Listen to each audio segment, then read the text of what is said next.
신약 성경 42면에 있는 마태복음 24장 29절에서 35절 말씀입니다. 네, 말씀을 찾으셨으면 성도님들과 제가 한 절씩 번갈아 가면서 교독하겠습니다. 제가 먼저 읽겠습니다. 그날 환난 후에 즉시 해가 어두워지며 달이 빛을 내지 아니하며 별들이 하늘에서 떨어지며 하늘의 권능들이 흔들리리라. 인자가 하늘에서 보이겠고 그때 땅의 모든 족속들이 통곡하며 그들이 인자가 구름을 타고 능력과 큰 영광으로 오는 것을 보리라. 그가 큰 나팔 소리와 함께 천사들을 보내리니 그들이 그의 택하신 자들을 하늘 이 끝에서 저 끝까지 사방에서 모으리라. 무화과 나무의 비유를 배우라. 그 가지가 연하여 지고 잎사귀를 내면 여름이 가까운 줄을 아나니 이와 같이 너희도 이 모든 일을 보거든 인자가 가까이 곧 문 앞에 이른 줄 알라. 내가 진실로 너희에게 말하노니 이 세대가 지나가기 전에 이 일이 다 함께 읽겠습니다. 천지는 없어질지언정 내 말은 없어지지 아니하리라. 아멘. 네, 시간 함께 읽은 말씀으로 하나님의 말씀을 좀 나누겠습니다. 오늘 우리가 방금 함께 읽었던 본문은 제자들이 예수님한테 질문한 내용에 대한 예수님의 대답입니다. 제자들은 예수님께 두 가지를 질문했는데 첫 번째는 예루살렘 성전, 당시의 예루살렘 성전이 언제 파괴되는가에 대해서 물었고, 또 두 번째 질문은 주님이 재림하실 때, 예수님 이 땅에 다시 오실 때 어떤 징조가 있습니까? 이렇게 물었습니다. 이 중에서 오늘 우리가 읽었던 본문은 첫 번째, 두 번째 질문 중에서 두 번째 질문에 대한 대답입니다. 다시 말해서 예수님의 재림, 예수님이 이 땅에 다시 오실 때 어떤 징조가 있습니까?에 대한 대답이 우리가 방금 읽었던 본문입니다. 성도 여러분, 언젠가 예수님은 반드시 이 땅에 다시 오실 것입니다. 믿으십니까? 그때가 되면 어떤 일이 있을까요? 예수님께서는 오늘 본문처럼 구름을 타고 큰 능력과 영광으로 오실 것입니다. 우리가 이 구름을 탄다고 하면 이 손오공 근두운 타는 것처럼 막 구름을 이렇게 발로 디디고 타는 것처럼 생각할 수도 있는데, 사실은 구름 탄다는 거를 문자 그대로 생각하면 안 되고, 우리가 솔로몬 시대 때 이 구약 성전에 있었던 그 성전을 좀 생각해 볼 수 있습니다. 솔로몬이 성전을 딱 완공했을 때 구름이 그 성전에 내려와서 그 성전을 덮었습니다. 이것은 하나님의 영광이 그 성전에 충만했다는 그런 표시였습니다. 그래서 구름은 하나님의 충만한 영광을 나타내는 겁니다. 그래서 예수님께서 구름을 타고 오신다는 게 뭐겠습니까? 바로 상상할 수도 없을 만큼 예수님께서 크고 놀라운 또 찬란한 영광 가운데 이 땅에 임하신다는 그런 의미입니다. 그게 예수님께서 구름 타고 오신다 할 때 그렇게 우리가 생각하면 틀림이 없습니다. 그때가 되면 이 땅의 모든 족속은 어떻게 될까요? 그 예수님을 보게 됩니다. 근데 그냥 보지 않고 통곡하면서 보게 됩니다. 눈물을 흘리면서 애곡하면서 보게 됩니다.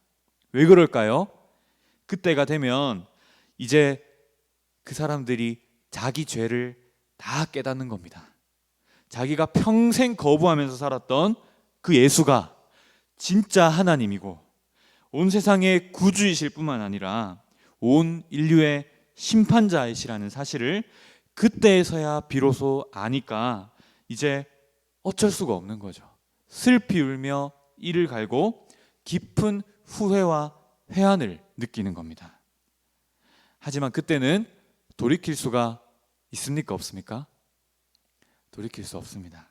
그때는 너무 늦어버린 것이죠. 정말 두렵고도 떨리는 일입니다. 근데 또 한편 또 오늘 말씀 31절을 보시면 이 땅에서 끝까지 믿음을 지킨 자들에 대한 말씀이 또 나옵니다.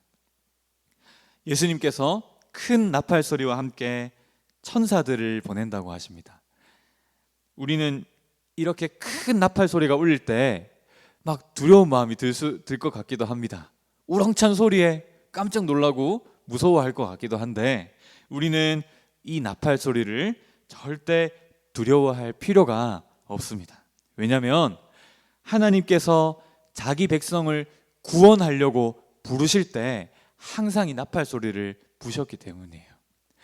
출애굽할 때 애굽 사람들이 아니고 이스라엘 백성들을 애굽으로부터 이끌어내실 때 이렇게 나팔 소리 분 겁니다. 바로 구원의 부름이죠. 구원의 소리인 겁니다. 그래서 나팔 소리는 우리를 구원하는, 우리를 하나님 나라로 초대하는 우렁찬 기쁨의 소리가 되는 것입니다. 하나님께서는 자기 백성을 그렇게 부르실 겁니다. 바로 믿음 안에 있는 우리들을 그렇게 부르실 겁니다. 그리고 천사들을 통해서 자기 백성을 한 명도 빠짐없이 다 불러 모으실 것입니다. 하늘 이 끝에서 저 끝까지 사방에서 모으신다고 합니다.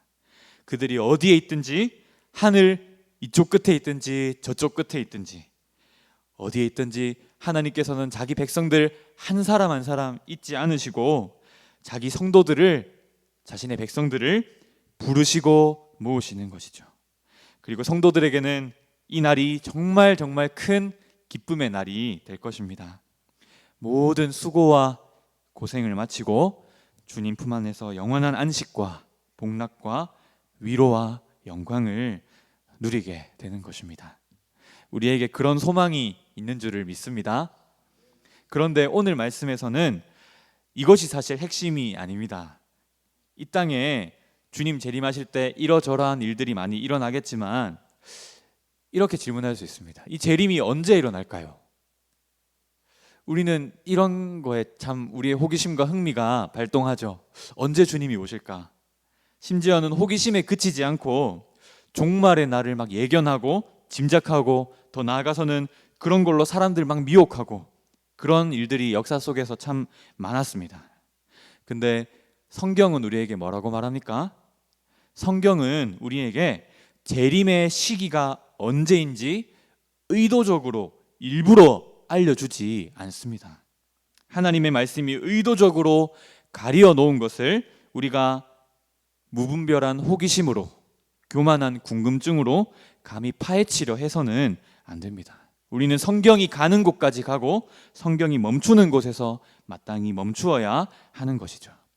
그래서 재림의 정확한 때가 언젠지 막 계산하고 이런 것은 불가능할 뿐만 아니라 성경에서 분명히 금지된 일이라는 것을 우리가 기억하시기를 바랍니다. 그런데 성경은 우리에게 재림의 시기 말고 다른 걸 알려줍니다. 바로 재림의 시기가 아니라 재림의 징조를 알려줍니다. 재림의 시기가 언젠지 계산기 두드리고 계산하는 것은 우리의 의무가 아니지만 재림의 징조를 잘 주목하는 것, 그것은 우리의 의무입니다.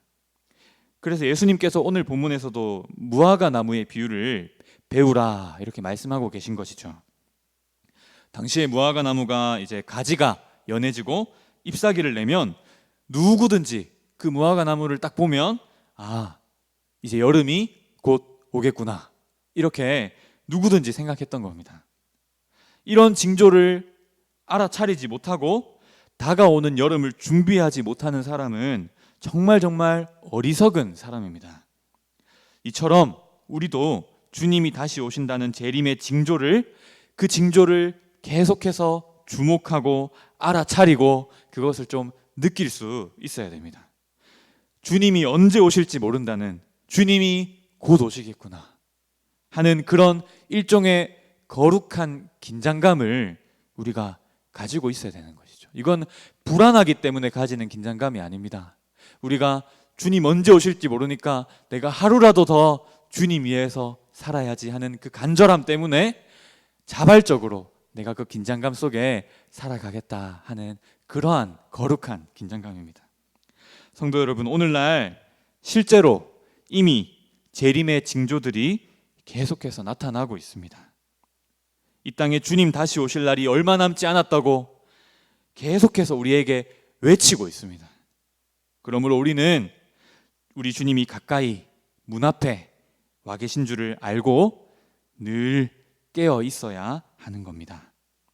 주님이 한참 뒤에 나오실 것이라 생각하고 방탕함과 이 세상의 염려거리와 그런 것들에 함몰되어서는 안 됩니다. 그런 영적인 잠에 빠져서 정신을 못 차리고 있으면 안 됩니다. 방탕함과 게으름을 버리고 이 세상의 염려거리와 이 생의 자랑거리에 빠지지 말고 우리 주님 앞에서 언제나 합당한 자세로 이 삶을 살아야 합니다. 주님이 정말 지금 오신다면 내가 지금 이렇게 하고 있는 게 맞는가 하는 이 생각을 여러분 항상 하면서 살아야 합니다. 주님이 정말 언제 오실지 우리는 모르기 때문입니다. 지금 오실지 1분 뒤에 오실지 1시간 뒤에 오실지 오늘 오실지 내일 오실지 언제 오실지 모르기 때문에 내가 정말 주님이 이 시간에 온다면 지금 내가 이렇게 있는 게 맞는가 하는 것을 우리 마음속으로 늘 되새길 수 있기를 축복합니다. 항상 기도하는 마음으로 살아가십시오. 항상 기도하라는 그 명령이 계속 기도만 하고 있으라는 게 아니라 깨어 있으라는 말입니다. 항상 주님 언제 오실지 기억하고 기도하는 마음으로 영적인 잠에 빠지거나 영적인 게으름에 빠지거나 주님의 뜻을 다 잃어버리고 이 세상의 오락과 어떤 세상적인 것에 다 마음 내어주고 그렇게 나태하게 영적으로 게으르게 영적인 잠에 빠져서 살지 말고 깨어서 기도하는 마음으로 언제나 그렇게 살아가라는 게 항상 기도하라는 의미입니다. 또 항상 감사하는 마음으로 살아가십시오. 항상 복음 안에서 기뻐하며 살아가십시오.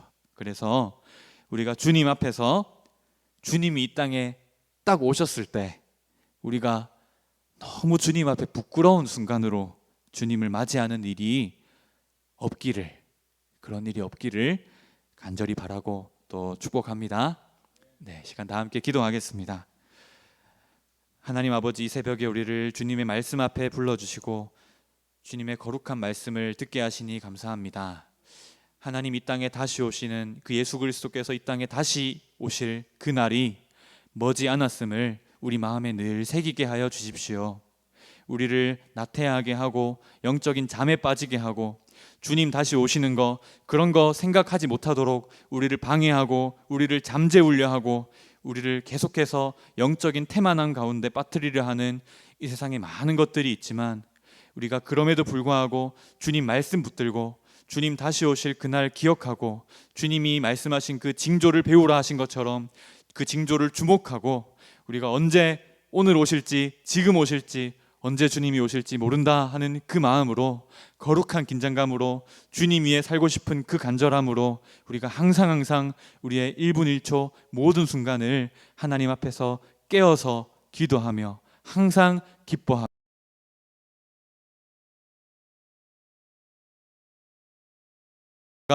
언제 주님이 오실 때 우리가 너무너무 주님 기다렸다고 내가 주님 위해서 열심히 살고 있었다고 그렇게 말할 수 있는 우리 모든 성도들 될 수 있도록 주님 축복하여 주십시오.